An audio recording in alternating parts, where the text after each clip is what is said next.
So, today I wanted to chat about energy healing as it relates to emotion. So, I'm just going to allow. Yep. All right. It's working. That makes me excited. Okay. So, welcome for everyone watching on the replay. I am just someone who enjoys being live with people. So, as I get more comfortable in this internet space, hello to whoever just hopped on. Welcome, welcome. As I get more comfortable in the space of internet, I want to just have these kind of weekly lives, and the intention may shift and change a little bit. And I hope that you welcome that because we are always shifting and changing and evolving. But I taught this past weekend a beginner's Reiki level 1 and 2 class. And so, what I wanted to chat about today was energy and emotion. So, this past weekend, I had a group of 6 beautiful souls. We went over ancient healing modalities. We got to dive into the history of Reiki, what it is, where it comes from, and essentially activate this innate healing ability that we all have inside of us. So, as it relates to energy, we are energetic beings. And so, if you have questions as I'm going through some of this information, I welcome you to put it in the chat. I have the chat up on the screen so I can see your questions come in real time. And I love to have interactions. I love to hear anything anything that I'm sharing. If it provokes a thought in you or something you want to share or a question, I would love to address it in real time. So, when it comes to energy, it is not a separate lane where energy and spirituality and consciousness lives over here and psychology and kind of left brain logistics lives over here. And I say that because for so long I had this judgment or expectation that these two things were separate and that I had to choose one or the other, even though I was really interested in both and loved learning about both. But I felt like I had to keep myself in some sort of lane or box. And so what I've come to realize is that's just not the case. Everything works together. Everything is intertwined if you allow it to be. But it also made me think of just this concept of black and white thinking. And when we feel like there is no gray area, no middle common ground, or no room to really think outside the box, what it's actually doing is putting us into a mindset of a child where things are right and wrong, good, bad. Essentially, when you're a kid, you're learning how to be in the world, how to relate to the world. You're learning what the rules are over here. And a lot of things are presented to children or interpreted as the child in these black and white concepts. And as we grow up, we tend to really lock in to certain lanes, certain belief systems, especially certain boxes. And then once we're locked in there, it's like as our neural pathways are forming, as our brain is forming and the beliefs that essentially run the show, we stay in those lanes. We learn that this is what we're capable of, and these are the limitations that have been put on us or the limitations that we've learned and adopted. And it can be a challenge to break through them. So I want to just invite you to adopt that realization or to contemplate that realization that anytime you find yourself thinking in black and white terms, it's this or it's that, it's right or it's wrong, it's good or it's bad, just notice that that is a form of judgment and you're going into this childlike state. And you can also look at it as though you're very zoomed in. We talked about this a lot in the class on Saturday, but being so zoomed in to an emotion, a problem, a situation, it doesn't allow you to get up here to see the bigger picture. Carolyn Miss talks about this, and she is a just superstar of a soul. So if you're not familiar with her work, definitely look her up, read her audiobooks or her physical books, and I invite you to look into her work because she's amazing. But she talks about it like a skyscraper building. And when we're first starting out on this healing journey or spiritual journey or, just consciousness journey, it's as if we are on the first floor of this big skyscraper. And when we're down on the first floor and you walk out the building, what can you see? You can see cars, you can see people, you can see from this particular lower level vantage point.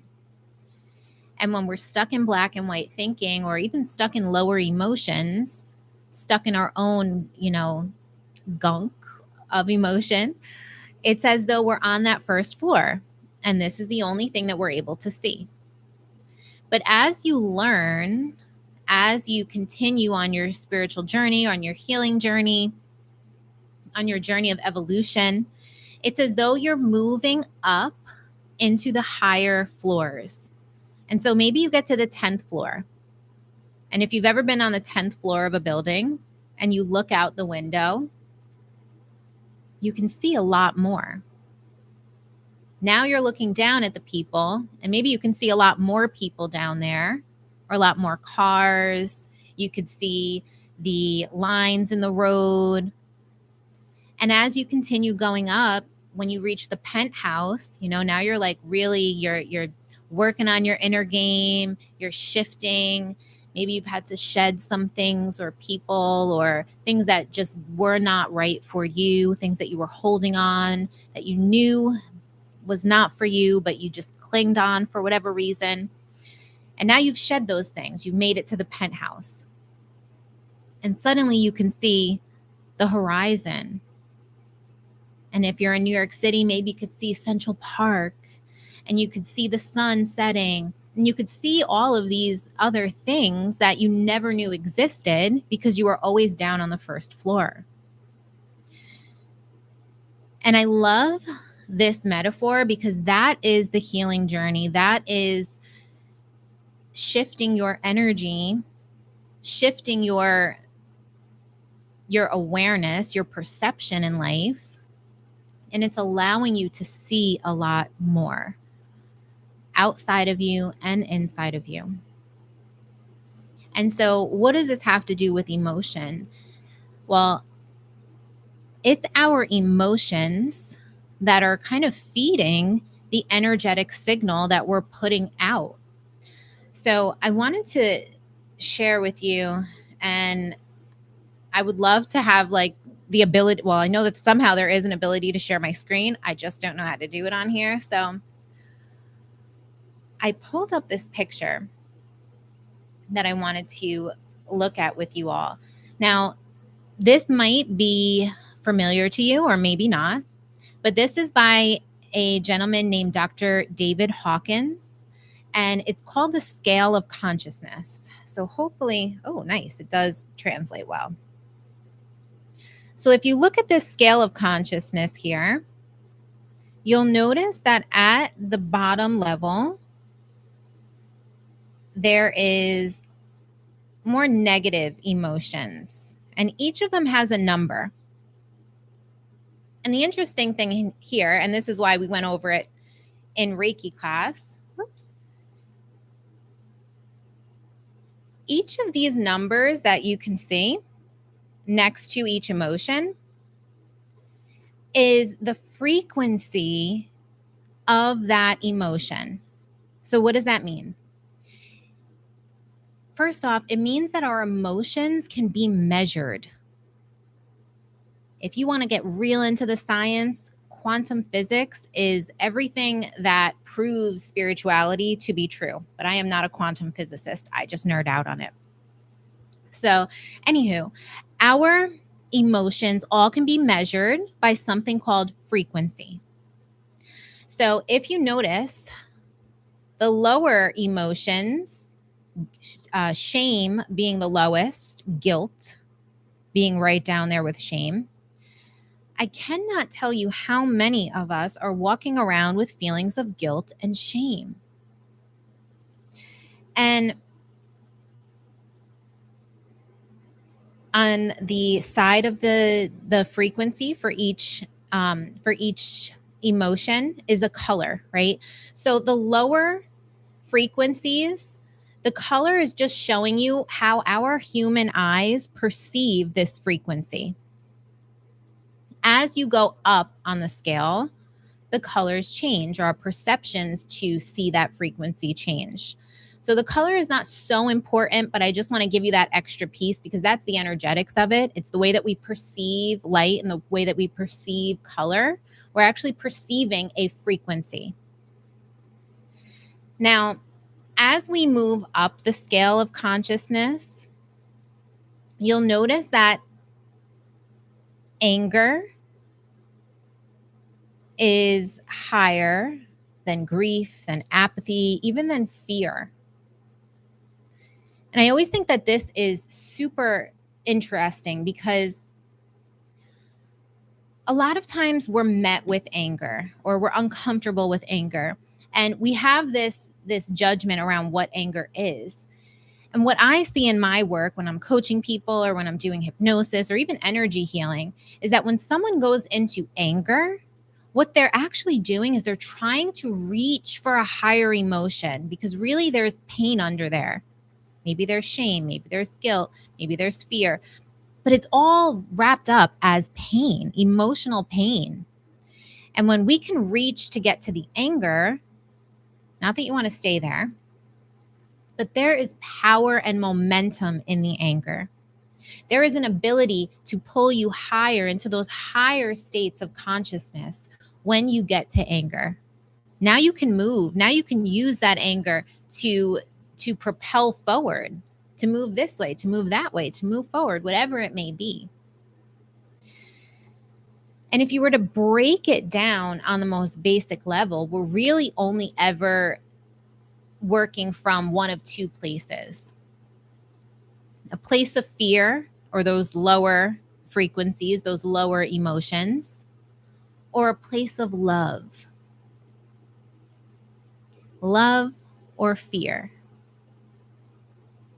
And there's so many things that can be categorized under those two, love or fear. Fear being, when we're in judgment, we're in fear. When we are afraid, literally, we're in fear. When we are feeling sad, down, depressed, when we feel out of control, when we feel overwhelmed, all of those things are a state of fear, coming from fear. Even hatred, anger, resentment, all coming from fear. But if we can tip the scales and look at when we are coming from love, we have an open heart. Love is acceptance. It's understanding. It's inviting. And we're only ever emanating from one of those two places. So I just want you to notice wherever you tend to live emotionally. And what I will say to be true, and science has now proven this, and if you're familiar with Dr. Joe Dispenza's work, he talks about this a lot. We think the same thoughts day after day after day, every day, and then we somehow expect our lives to be different tomorrow or the next day or the next day. But if we are thinking the same thoughts, essentially we're feeding the same emotion. And the feeling is everything. So whatever we are feeling is the energy we're giving off. And when we feel a feeling on repeat, that's our subconscious programming. The mind and the energy body, it's one and the same. The easiest way and the biggest thing I want to leave you with is Our emotions tell you where you are, what frequency you're vibrating at, what you're giving off to other people, what you're telling your cells in your body, what you're capable of manifesting. Everything is in the emotion. And the issue is that we identify with the emotions, is that we believe that we are the emotion so much to the point where it's in our own language, where if we're angry, we don't say I'm feeling anger, which is actually what's happening. You say, I'm angry, I'm mad, I'm disappointed, I'm upset, I'm hurt, whatever it is, we say I'm that thing. And even though we don't necessarily mean it, that's what our mind is listening to. And it becomes an embedded program because it creates the emotion. Your thoughts are feeling the emotion and naming it. So if we can make a couple of shifts, it would be number one, start noticing what emotions and thoughts you think every day. What are the themes here? This is not to point fingers at you or to make you feel, any sort of shame around it, but you have to notice it in order to shift out of it, right? You have to have the awareness in order to change something. So if you notice, hey, you know what? Throughout the day, I'm frustrated a lot. And I'm thinking these thoughts that, oh, no one's capable, or oh, this or that, or this or that, right? Start to track it. Notice where you are. Where's your baseline default setting? Because that's the energy you're giving out. And then if you go back to, am I mostly coming from love or coming from fear? Where does your pattern that you're tracking lead you back to? And once you have that awareness, ask yourself one question. What do I need to shift back to love? What do I need to shift back to love? And I know I say this so simply and it sounds like such an easy concept. It's not, because emotion is powerful. But that's what makes us human, is our emotion. And so emotion really is just meant to be feedback, not our identity. So know this to be true.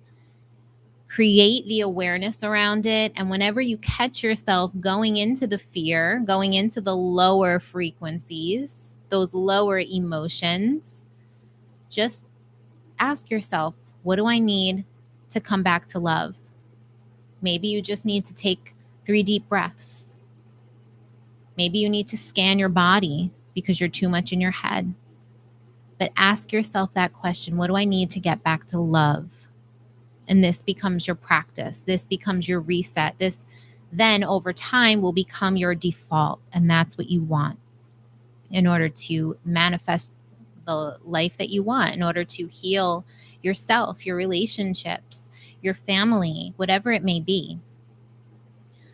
So that is what I have on my heart today to share.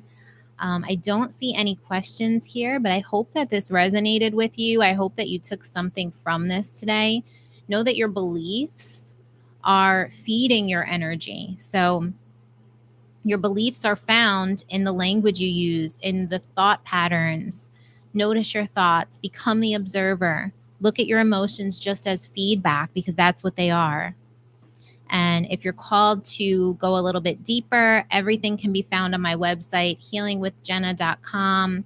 I work with people one-on-one to help them move trauma out of the body, understand their minds, understand their energy programs and their subconscious programs, so that they can live a more empowered, free life. And I also have, which I never really talk about, I feel like, but it's probably my favorite of all favorites, is an online community called the Soul Star Sisterhood. And it is for it's for women that are on a spiritual path, on a spiritual journey. We meet twice a month on Zoom, and the community that is there is just unbelievable. This is a group of incredible women. And we go over different spiritual topics. I do little workshops. Sometimes we do psychic development. Sometimes we are doing practices where it's more of a circle and we're practicing intuition. Sometimes I just do live readings. So if that is something that speaks to you and you're looking for kind of like a spiritual family or a community.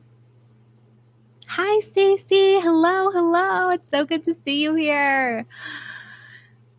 Yeah, so if anyone is watching, or you, Stacy, if you're looking for a spiritual community, I want to just throw that out there if it speaks to your soul, because this is a very intentional space that has been crafted. So with that said, I hope that you got something from this video. Stacy, thank you for letting me know that you're here. I love you, girl. I hope all is well. Sending you all my love, all my kisses and hugs. And I will see you next week live for another chit chat, another share with what Spirit really gives me to share with you. But I want to grow this community as well. So this free community on YouTube is what I aim to grow and evolve and just give back to everyone that is here. So have a beautiful, blessed day wherever you are, and I'll see you next week.